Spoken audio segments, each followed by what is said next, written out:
araw po mga kateknisyan, mayroon po tayo ditong repair, mga TCL 32 inch po ito. So LED TV na po ito. Ayan. So sabi ng may-ari ay may sound naman daw pero wala daw picture. Tapos parang may umiilaw naman daw sa loob. So sige nga, i-testing nga natin kung totoo nga yung sinasabi ng may-ari. Okay, sige. Ayan. Okay. Ayan, may power naman siya. Okay, pindutin ko yung ano sa loob kasi walang remote. Sa likod pala. Pindutin ko yung kanyang switch. Ayun, nag-on na siya. So nawala yung indicator light. Pero wala pa pong cable to, hindi pa nakakabit ang cable. Pero kung mapansin po natin ito, ayan o, may backlight to nga siya. So ibig sabihin ay okay po ang ano, okay ang backlight, okay din ang sound nito, tapos wala lang picture. So yun po ang problema nito. So sana po ay maayos pa natin. Ang kanyang model oh, ayan, model niya ay 32S5200. Ayan. So yan po ang kanyang model. Meron nga pala akong napansin guys. Ayan. So habang tiningnan ko kanina yung kanyang ano sa likod, yung kanyang model. Ayan. So hindi ko pala nabunot. So habang tumatagal pala, meron pala siyang ano, vertical lines or vertical bar. Ayan. So yan po ang kanyang trouble. So sige, ituloy na natin, bubuksan na natin 'to. Okay, ito ang kanyang board mga sir. Ayan, ayan po ang kanyang board. So ang kanyang top board andito pa sa ilalim kaya kailangan pa nating tanggalin ito.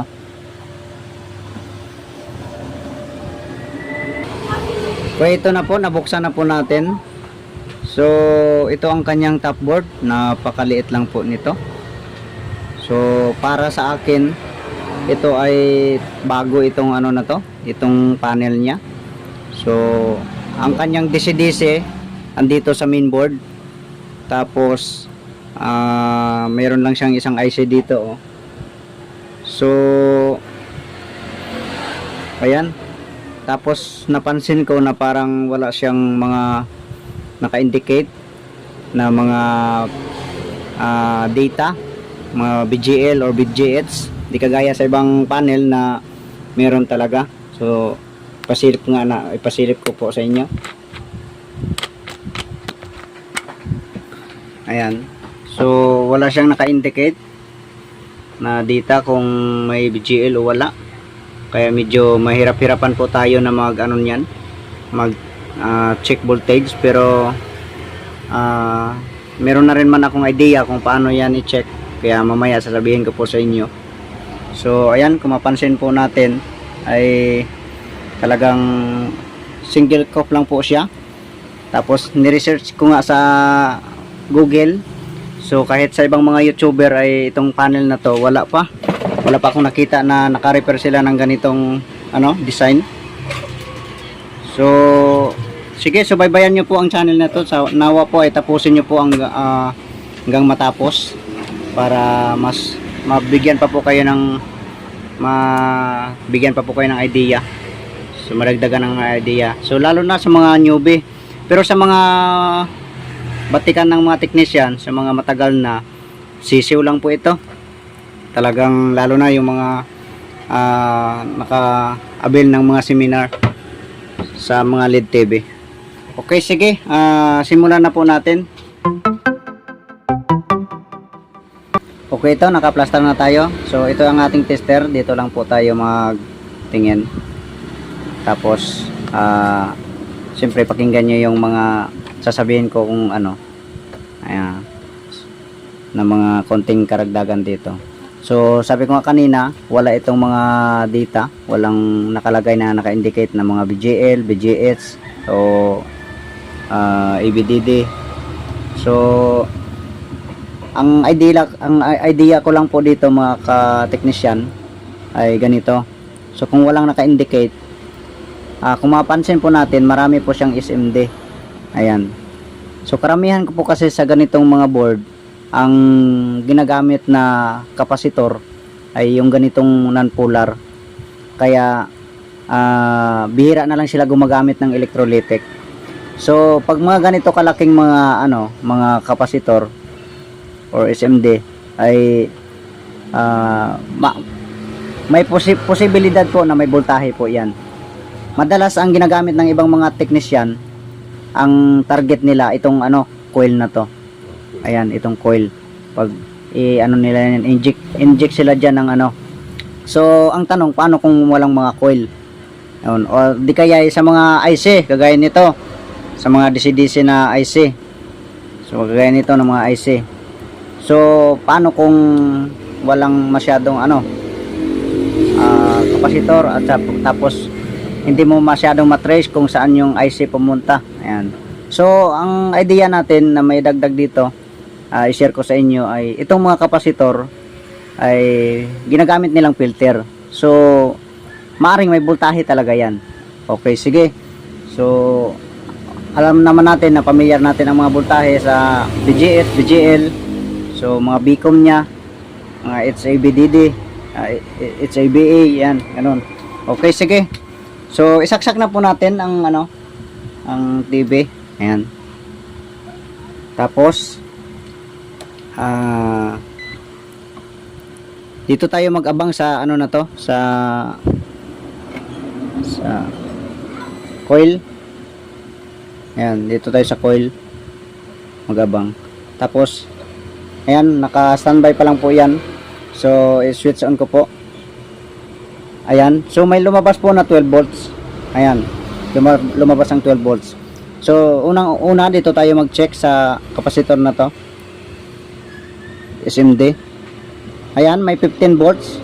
So it's a BDD. Ayan. Tapos itong capacitor kasunod 12 volts. So sa kanyang supply yan na main source niya. Tapos ito naman sa kabila, ayan, negative 7. So ibig sabihin anong BGL, ayan, ito naman 12 volts pa rin. So tagos yan dito. Ayan. Tapos itong diode, check natin. So yun yung kanina na doon papuntang kapasitor.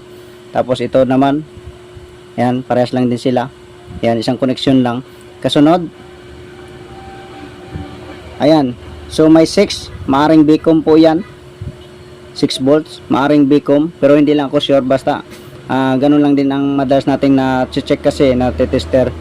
Ayan, ito 3.3. Ayan, ano nga tawag dyan, nakalimutan ko na. Ayan, so tapos ito 12 volts. Dito tayo papunta, ito,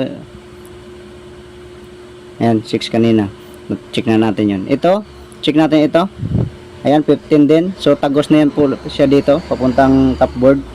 Dito papuntang top board, tagos na siya. Itong isang kapasitor, yung hindi pa po natin nakita ay yung BGH, BGL ito. Ayan BGL, negative 7. Ayan, so dito tayo, dito. Ayan, so ayun, may mataas na voltahe, 27 volts. So ibig sabihin yan ang kanyang BGH. So sa madaling sabi mga kateknisyan, ang board po na to o ang kanyang T-con, ang unit na ito, normal po ang operation ng kanyang DC-DC, pero wala siyang picture. Yan ang ating aalamin. So kung mapansin po natin dito sa baba, ayan, so meron siyang naka-indicate dito. Ayan, na CK1, CK2, CK3 hanggang CK6. Tapos meron siyang STB, tapos LC1, LC2. Ayan, meron siya dyan. So tingnan natin kung ano ito. Bunutin ko muna ang unit. Tingnan nga natin kung meron din ito sa kabila. So tanggalin lang natin ito, silipin lang natin para mas mapamilyar po natin.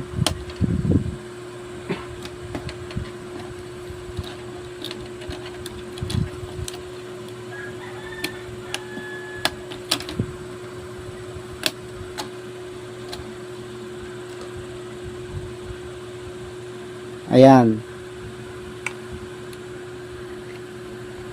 So kung mapansin po natin, ayun. So kung mapansin natin ay itong connection dito kanina, so dito lang din siya. Dugtong siya dito. Tapos pag binaliktad natin, ito siya. So dito rin siya sa kabila.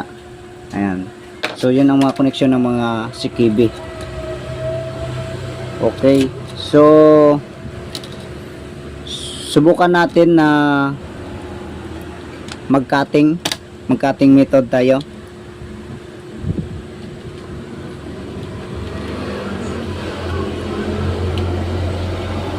So gamitan natin ng microscope. So ang itong na to, itong LC1 at saka LC2 ay ikat po natin. So parang napansin po natin na parang may na po dito, may gas na. So siguro na daanan ito ng technician. So hindi lang niya siguro tinuloy. Subukan lang natin i-tester ito kung konektado pa yung mga na yan, mga kinuskos. Ayan. So i-tester natin, magano tayo? Mag-continuity, mag-buzzer tayo. Ayan, sana naririnig nyo. Ayan. So kung i-check natin ang mga connection niya, itong mga kiniskis na to, ayun, konektado pa naman. Ayun, konektado naman. Ayan.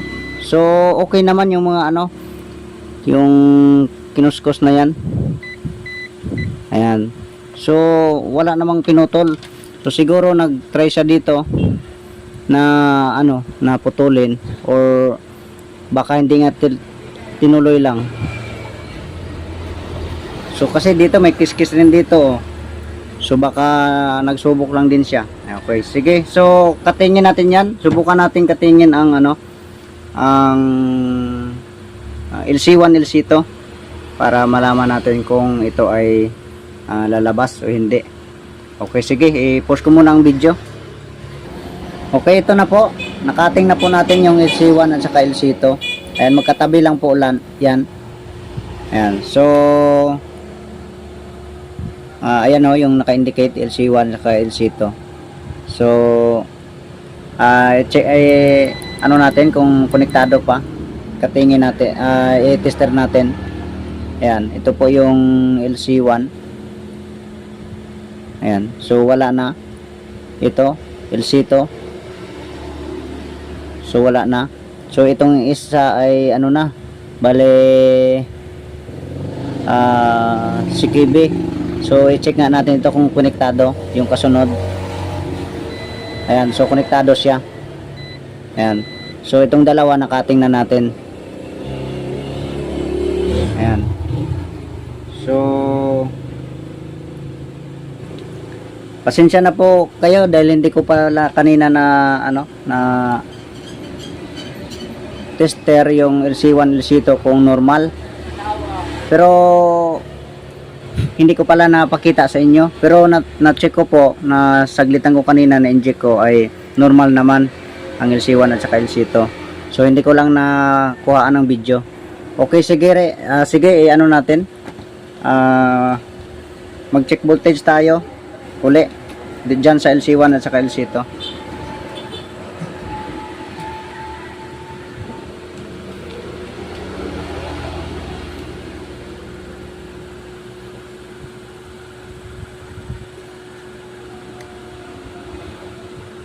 Ayan, so ito yung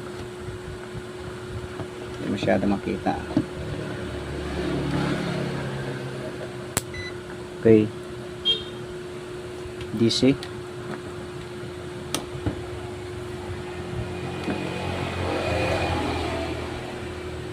Ayan, so kita na.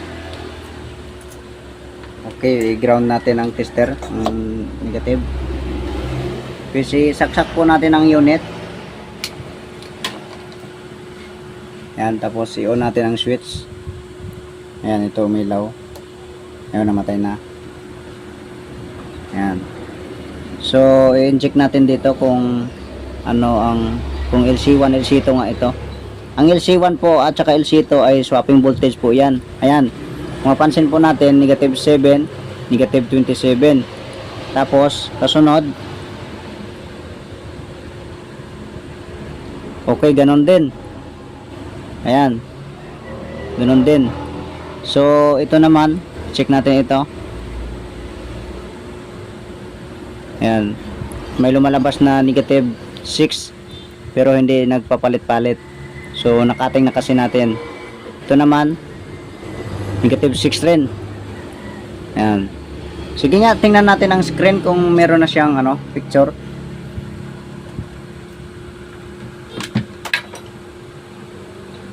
Okay, angat lang natin para ready na po. Okay, ito. Ayun, meron na. Meron na po. Meron ng screen. Ayan, meron na. Ayan, okay na oh. Ayan oh, meron na. So, sige. Takpan muna natin tapos ipresto natin mamaya para mas makita natin ang picture kung klaro ba siya, kung nabalik sa original. Okay, yan na po, okay, natakpan na po natin. Ayan, so nakakabit na rin ang cable sa likod. Ayan. Okay, sige. Saksak na po natin. Ayan. Okay, so ayun, may power. Pipindutin natin sa likod. Ayan. So ayun na po, lumabas na yung TCL. Okay, so antay lang tayo kasi smart TV po kasi ito. Kaya medyo loading pag pag magbukas. Kaya wait lang po, wait a minute. Ayan. So yun. Ayan. Lumabas na yung Android. Ayan. Okay, so sana po ay may matutunan po tayo sa natin na to, sa ginawa natin. So sana po ay kung bago kayo sa ating channel, huwag po natin kalimutan mag-subscribe and i-like po and share. And okay, pindot na rin po ang notification bell para po lagi tayong updated sa ating channel. Okay, ayan na. So meron na. Okay, ang problema nito, wala tayong remote para sa volume. Ayan. So at least ay okay na po. Ayan, normal na ang picture. So original naman, wala namang hairline. So doon. So dito tayo nag-cutting kanina eh. Oh, ayan. Wala rin namang hairlines. Ayan. So maganda po. Okay, God bless po sa inyong lahat.